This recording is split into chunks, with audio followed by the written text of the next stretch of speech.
ओम नमः शिवाय। नमस्कार भक्तों, आज की इस वीडियो में हम चर्चा करेंगे महाशिवरात्रि व्रत में सुने जाने वाली बाबा भोलेनाथ की परम पावन कथा को और उसके साथ ही बाबा भोलेनाथ और माँ भगवती अम्बा पार्वती के शुभ विवाह की कथा के बारे में। तो आइए जल्दी से इस कथा का प्रारंभ करते हैं। बोलिए बाबा भोलेनाथ की जय, माँ भगवती अम्बा पार्वती की जय। एक बार पार्वती ने भगवान शिव शंकर से पूछा, ऐसा कौन सा श्रेष्ठ तथा सरल व्रत पूजन है जिससे मृत्युलोक के प्राणी आपकी कृपा सहज ही प्राप्त कर लेते हैं। उत्तर में बाबा भोलेनाथ ने पार्वती को शिवरात्रि के व्रत का विधान बताकर यह कथा सुनाई। एक गांव में एक शिकारी रहता था। पशुओं की हत्या करके वह अपने कुटुंब को पालता था। वह एक साहूकार का ऋणी था, लेकिन उसका ऋण समय पर न चुका सका। क्रोधवश साहूकार ने शिकारी को शिव मठ में बंदी बना लिया। संयोग से उस दिन शिवरात्रि थी। शिकारी ध्यान मग्न होकर शिव संबंधी धार्मिक बातें सुनता रहा। चतुर्दशी को उसने शिवरात्रि की कथा भी सुनी। संध्या होते ही साहूकार ने उसे अपने पास बुलाया और ऋण चुकाने के विषय में बात की। शिकारी अगले दिन सारा ऋण लौटा देने का वचन देकर बंधन से छूट गया। अपनी दिनचर्या की भांति वह जंगल में शिकार के लिए निकला, लेकिन दिन भर बंदी गृह में रहने के कारण भूख प्यास से व्याकुल था। शिकारी शिकार करने के लिए एक तालाब के किनारे बेल वृक्ष पर पड़ाव बनाने लगा। बेल वृक्ष के नीचे शिवलिंग था जो बिल्व पत्रों से ढका हुआ था। शिकारी को उसका पता ना चला। पड़ाव बनाते समय उसने जो टहनियाँ तोड़ी थी वे संयोग से शिवलिंग पर गिरी। इस प्रकार दिन भर भूखे प्यासे शिकारी का व्रत भी हो गया और शिवलिंग पर बेलपत्र भी चढ़ गए। एक पहर रात्रि बीत जाने पर एक गर्भिणी मृगी तालाब पर पानी पीने पहुंची। शिकारी ने धनुष पर तीर चढ़ाकर जो ही प्रत्यंचा खींची। मृगी बोली, मैं गर्भिणी हूँ, शीघ्र ही प्रसव करूंगी। तुम एक साथ दो जीवों की हत्या करोगे, जो कि उचित नहीं है। मैं अपने बच्चे को जन्म देकर शीघ्र ही तुम्हारे सामने प्रस्तुत हो जाऊंगी, तब तुम मुझे मार लेना। शिकारी ने प्रत्यंचा ढीली कर दी और मृगी झाड़ियों में लुप्त हो गई। कुछ ही देर के बाद एक और मृगी उधर से निकली। शिकारी की प्रसन्नता का ठिकाना ना रहा। समीप आने पर उसने धनुष पर बाण चढ़ाया। तब उसे देख मृगी ने विनम्रता पूर्वक निवेदन किया, हे पारधी, मैं थोड़ी देर पहले ही ऋतु से निवृत्त हुई हूँ। कामातुर विरहिणी हूँ, अपने प्रिय की खोज में भटक रही हूँ। मैं अपने पति से मिलकर शीघ्र ही तुम्हारे पास आ जाऊंगी। शिकारी ने उसे भी जाने दिया। 2 बार शिकार को खोकर उसका माथा ठनका। वह चिंता में पड़ गया। रात्रि का आखिरी पहर बीत रहा था। तभी एक अन्य मृगी अपने बच्चों के साथ उधर से निकली। शिकारी के लिए यह स्वर्णिम अवसर था। उसने धनुष पर तीर चढ़ाने में देर न लगाई। वह तीर छोड़ने ही वाला था कि मृगी बोली, हे पारधी, मैं इन बच्चों को पिता के हवाले करके लौट आऊंगी। इस समय मुझे मत मार। शिकारी हंसा और बोला, सामने आए शिकार को छोड़ दूं? मैं ऐसा भी मूर्ख नहीं। इससे पहले मैं 2 बार अपना शिकार खो चुका हूँ। मेरे बच्चे भूख प्यास से तड़प रहे होंगे। उत्तर में मृगी ने फिर कहा, जैसे तुम्हें अपने बच्चों की ममता सता रही है, ठीक वैसे ही मुझे भी। इसीलिए सिर्फ बच्चों के नाम पर मैं थोड़ी देर के लिए जीवन दान मांग रही हूँ। हे पारधी, मेरा विश्वास कर। मैं इन्हें इनके पिता के पास छोड़कर तुरंत लौटने की प्रतिज्ञा करती हूँ। मृगी का दीन स्वर सुनकर शिकारी को उस पर दया आ गई। उसने उस मृगी को भी जाने दिया। शिकार के अभाव में बेल वृक्ष पर बैठा शिकारी बेलपत्र तोड़ तोड़कर नीचे फेंकता जा रहा था। पो फटने की हुई तो एक हष्ट पुष्ट मृग उसी रास्ते पर आया। शिकारी ने सोच लिया कि इसका शिकार वह अवश्य करेगा। शिकारी की तनी प्रत्यंचा देखकर मृग विनीत स्वर में बोला, हे पारधी भाई, यदि तुमने मुझसे पूर्व आने वाली 3 मृगियों तथा छोटे छोटे बच्चों को मार डाला है, तो मुझे भी मारने में विलंब ना करो, ताकि उनके वियोग में मुझे एक क्षण भी दुख न सहना पड़े। मैं उन मृगियों का पति हूँ। यदि तुमने उन्हें जीवन दान दिया है, तो मुझे भी कुछ क्षण जीवन दान देने की कृपा करो। मैं उनसे मिलकर तुम्हारे सामने उपस्थित हो जाऊंगा। मृग की बात सुनते ही शिकारी के सामने पूरी रात का घटना चक्र घूम गया। उसने सारी कथा मृग को सुना दी। तब मृग ने कहा, मेरी तीनों पत्नियां जिस प्रकार प्रतिज्ञाबद्ध होकर गई हैं, मेरी मृत्यु से अपने धर्म का पालन नहीं कर पाएंगी। अतः जैसे तुमने उन्हें विश्वास पात्र मानकर छोड़ा है, वैसे ही मुझे भी जाने दो। मैं उन सब के साथ तुम्हारे सामने शीघ्र ही उपस्थित होता हूँ। उपवास, रात्रि जागरण तथा शिवलिंग पर बेलपत्र चढ़ाने से शिकारी का हिंसक हृदय निर्मल हो गया था। उसमें भगवत शक्ति का वास हो गया था। धनुष तथा बाण उसके हाथ से सहज ही छूट गए। भगवान शिव की अनुकंपा से उसका हिंसक हृदय करुणादिक भावों से भर गया। वह अपने अतीत के कर्मों को याद करके पश्चाताप की ज्वाला से जलने लगा। थोड़ी ही देर बाद मृग सपरिवार शिकारी के समक्ष उपस्थित हो गया ताकि वह उनका शिकार कर सके। किंतु जंगली पशुओं की ऐसी सत्यता, सात्विकता और सामूहिक प्रेम भाव देखकर शिकारी को बड़ी ग्लानि हुई। उसके नेत्रों से आंसुओं की झड़ी लग गई। उस मृग परिवार को न मारकर शिकारी ने अपने कठोर हृदय को जीव हिंसा से हटा सदा के लिए कोमल एवं दयालु बना लिया। देवलोक से समस्त देव समाज भी इस घटना को देख रहा था। घटना की परिणति होते ही देवी देवताओं ने पुष्प वर्षा की। तब शिकारी तथा मृग परिवार मोक्ष को प्राप्त हुए। बोलिए बाबा भोलेनाथ की जय। माँ भगवती अम्बा पार्वती की जय। आइए अब बाबा भोलेनाथ और माँ पार्वती के विवाह की कथा का श्रवण करते हैं। सती के विरह में शंकर जी की दयनीय दशा हो गई। वे हर पल सती का ही ध्यान किया करते रहते और उन्हीं की चर्चा में व्यस्त रहते। उधर सती ने भी शरीर का त्याग करते समय संकल्प किया था कि मैं राजा हिमालय के यहाँ जन्म लेकर शंकर जी की अर्धांगिनी बनूं। अब जगदम्बा जी का संकल्प व्यर्थ होने से तो रहा। वे उचित समय पर राजा हिमालय की पत्नी मेनका के गर्भ में प्रविष्ट होकर उनकी कोख में से प्रकट हुई। पर्वतराज की पुत्री होने के कारण वे पार्वती कहलाई। जब पार्वती बड़ी होकर सयानी हुई तो उनके माता पिता को अच्छा वर तलाश करने के लिए चिंता सताने लगी। एक दिन अचानक देवर्षि नारद राजा हिमालय के महल में आ पहुँचे और पार्वती को देखकर कहने लगे कि इसका विवाह शंकर जी के साथ होना चाहिए और वे ही सभी दृष्टि से इसके योग्य हैं। पार्वती के माता पिता के आनंद का यह जानकर ठिकाना न रहा कि साक्षात जगत माता सती ही उनके यहाँ प्रकट हुई हैं। वे मन ही मन भाग्य को सराहने लगे। एक दिन अचानक भगवान शंकर सती के विरह में घूमते घूमते उसी प्रदेश में जा पहुँचे और पास ही के स्थान गंगावतरण में तपस्या करने लगे।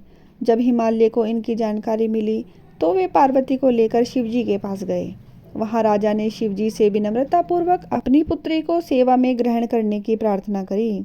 शिवजी ने पहले तो आनाकानी करी, किंतु पार्वती की भक्ति देखकर वे उनका आग्रह टाल न सके। शिवजी से अनुमति मिलने के बाद तो पार्वती प्रतिदिन अपनी सखियों को साथ ले उनकी सेवा करने लगी। पार्वती हमेशा इस बात को सदा ध्यान रखती थी कि शिवजी को किसी भी प्रकार का कष्ट न हो। वे हमेशा उनके चरण धोकर चरणोदक ग्रहण करती और षोडशोपचार से पूजा करती। इसी तरह पार्वती को भगवान शंकर की सेवा करते दीर्घ समय व्यतीत हो गया, किंतु पार्वती जैसी सुंदर बाला से इस प्रकार एकांत में सेवा लेते रहने पर भी शंकर के मन में कभी विकार नहीं हुआ। वे सदा अपनी समाधि में ही निश्चल रहते। उधर देवताओं को तारक नाम का असुर बड़ा त्रास देने लगा। यह जानकर कि शिव के पुत्र से ही तारक की मृत्यु हो सकती है, सभी देवता शिव पार्वती का विवाह कराने की चेष्टा करने लगे। उन्होंने शिव को पार्वती के प्रति अनुरक्त करने के लिए कामदेव को उनके पास भेजा, किंतु पुष्पायुध का पुष्प बाण भी शंकर के मन को विशुद्ध न कर सका। उल्टा कामदेव उनकी क्रोधाग्नि से भस्म हो गए। इसके बाद शंकर भी वहां अधिक रहना अपनी तपश्चर्या के लिए विरोध समझ कैलाश की ओर चल दिए। पार्वती को शंकर की सेवा से वंचित होने का बड़ा दुख हुआ, किंतु उन्होंने निराश न होकर अब की बार तप द्वारा शंकर को संतुष्ट करने की मन में ठानी। उनकी माता ने उन्हें सुकुमार एवं तप के अयोग्य समझकर बहुत मना किया। इसीलिए उनका उमा अर्थात ऊजमा माँ तप न करो नाम प्रसिद्ध हुआ, किंतु पार्वती पर इसका असर न हुआ। अपने संकल्प से वे तनिक भी विचलित ना हुई। वे भी घर से निकल उसी शिखर पर तपस्या करने लगी जहाँ शिवजी ने तपस्या की थी। तभी से लोग उस शिखर को गौरी शिखर कहने लगे। वहाँ उन्होंने पहले वर्ष फलाहार से जीवन व्यतीत किया, दूसरे वर्ष वे वृक्षों के पत्ते खाकर रहने लगी और फिर तो उन्होंने उन पत्तों का भी त्याग कर दिया और इसीलिए वे अपर्णा कहलाई। इस प्रकार पार्वती ने 3000 वर्ष तक तपस्या की। उनकी कठोर तपस्या को देख ऋषि मुनि भी दंग रह गए। अंत में भगवान आशुतोष का आसन हिला। उन्होंने पार्वती की परीक्षा के लिए पहले सप्त ऋषियों को भेजा और पीछे स्वयं वटुवेश धारण कर पार्वती की परीक्षा के निमित्त प्रस्थान किया। जब इन्होंने इस प्रकार से जांच परख देख लिया कि पार्वती की उनमें अविचल निष्ठा है, तब तो वे अपने को अधिक देर तक छिपा ना सके। वे तुरंत ही अपने असली रूप में पार्वती के सामने प्रकट हो गए और उन्हें पाणी ग्रहण का वरदान देकर अंतर्ध्यान हो गए। पार्वती अपने तप को पूर्ण होते देखकर घर लौट आई और अपने माता पिता से सारा वृतांत कह सुनाया। अपनी दुलारी पुत्री की कठोर तपस्या को फलीभूत होता देखकर माता पिता के आनंद का ठिकाना नहीं रहा। उधर शंकर जी ने सप्त ऋषियों को विवाह का प्रस्ताव लेकर हिमालय के पास भेजा और इस प्रकार विवाह की शुभ तिथि निश्चित हुई। सप्त ऋषियों द्वारा विवाह की तिथि निश्चित कर दिए जाने के बाद भगवान शंकर जी ने नारद द्वारा सारे देवताओं को विवाह में सम्मिलित होने के लिए आदर पूर्वक निमंत्रित किया और अपने गणों को बारात की तैयारी के आदेश दिए। उनके इस आदेश से अत्यंत प्रसन्न होकर गणेश्वर, शंखकर्ण, केकराक्ष, विकृत, विशाख, विकृतानन, दुंदुभ, कपाल, कुंडक, काकपादोदर, मधुपिंग, प्रमथ, वीरभद्र आदि गणों के अध्यक्ष अपने अपने गणों को साथ लेकर चल पड़े। नंदी, क्षेत्रपाल, भैरव आदि गणराज भी कोटि कोटि गणों के साथ निकल पड़े।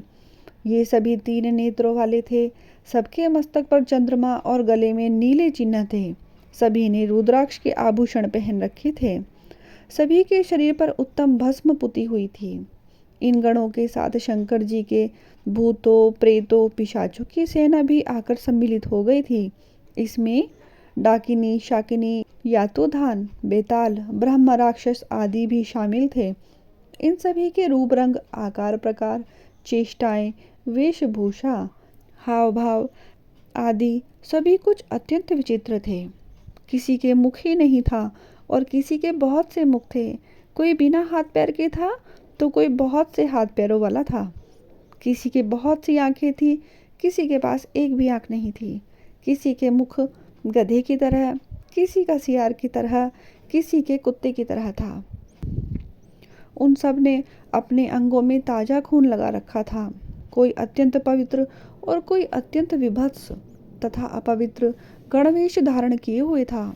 उनके आभूषण बड़े ही डरावने थे। उन्होंने हाथ में नर कपाल ले रखा था। वे सब के सब अपनी तरंग में मस्त होकर नाचते गाते और मौज उड़ाते हुए भगवान शंकर के चारों ओर एकत्रित हो गए। चंडी देवी बड़ी प्रसन्नता के साथ उत्सव मनाती हुई भगवान रुद्रदेव की बहन बनकर वहां आ पहुंची। उन्होंने सर्पों के आभूषण पहन रखे थे। वे प्रेत पर बैठकर अपने मस्तक पर सोने का कलश धारण किए हुए थी। धीरे धीरे वहां सारे देवता भी एकत्र हो गए। उस देव मंडली के बीच में भगवान श्री विष्णु गरुड़ पर विराजमान थे। पिता महाब्रह्मा जी भी उनके पास मूर्तिमान वेदों, शास्त्रों, पुराणों, आगमों, सनकाद महासिद्धों, प्रजापतियों, पुत्रों और कई परिजनों के साथ उपस्थित थे। देवराज इंद्र भी कई आभूषण पहन अपने ऐरावत गज पर बैठकर वहां पहुंचे थे। सभी प्रमुख ऋषि भी वहां आ गए थे। तुम्बुर, नारद, हाहा और हूहू आदि श्रेष्ठ गंधर्व तथा किन्नर भी शिवजी की बारात की शोभा बढ़ाने के लिए वहां पहुंच गए थे। इनके साथ ही सभी जगत माताएं, देव कन्याएं, देवियां तथा पवित्र देवांगनाएं भी वहां आ गई थी। इन सभी के वहां मिलने के बाद भगवान शंकर जी अपने स्फुटिक जैसे उज्जवल सुंदर वृषभ पर सवार हुए दूल्हे के वेश में शिव जी की शोभा निराली ही छटक रही थी। इस दिव्य और विचित्र बारात के प्रस्थान के समय डमरुओं की डमडम, शंखों की गंभीर नाद, ऋषियों महर्षियों के मंत्रोच्चार, यक्षों किन्नरों गंधर्वों के सरस गायन और देवांगनाओं के मनमोहक नृत्य और मंगल गीतों की गूंज से तो तीनों लोग परिव्याप्त हो उठे। उधर हिमालय ने विवाह के लिए बड़ी धूमधाम से तैयारी की और शुभ लग्न में शिव जी की बारात हिमालय के द्वार पर आ लगी। पहले तो शिव जी का विकट रूप तथा उनकी भूत प्रेतों की सेना को देखकर मैना बहुत डर गई और उन्हें अपनी कन्या का पाणी ग्रहण कराने में आनाकानी करने लगी। पीछे से जब उन्होंने शंकर जी का करोड़ों कामदेव को लजाने वाला 16 वर्ष की अवस्था का परम लावण्यमय रूप देखा तो वे देह गेह की सुधि भूल गई और शंकर पर अपनी कन्या के साथ ही साथ अपनी आत्मा को भी न्योछावर कर दिया। हर गौरी का विवाह आनंद पूर्वक संपन्न हुआ। हिमाचल ने कन्यादान दिया। विष्णु भगवान तथा अनन्या देव रमणियों ने नाना प्रकार के उपहार भेंट किए। ब्रह्मा जी ने वेदोक्त रीति से विवाह करवाया। सब लोग अमित उत्साह से भरे अपने अपने स्थानों को लौट गए। बोलिए मेरे बाबा भोलेनाथ की जय। माँ भगवती अम्बा पार्वती की जय। आशा करती हूँ कि मेरे बाबा भोलेनाथ की यह परम दिव्य कथा आप सभी को बहुत प्रिय लगी होगी।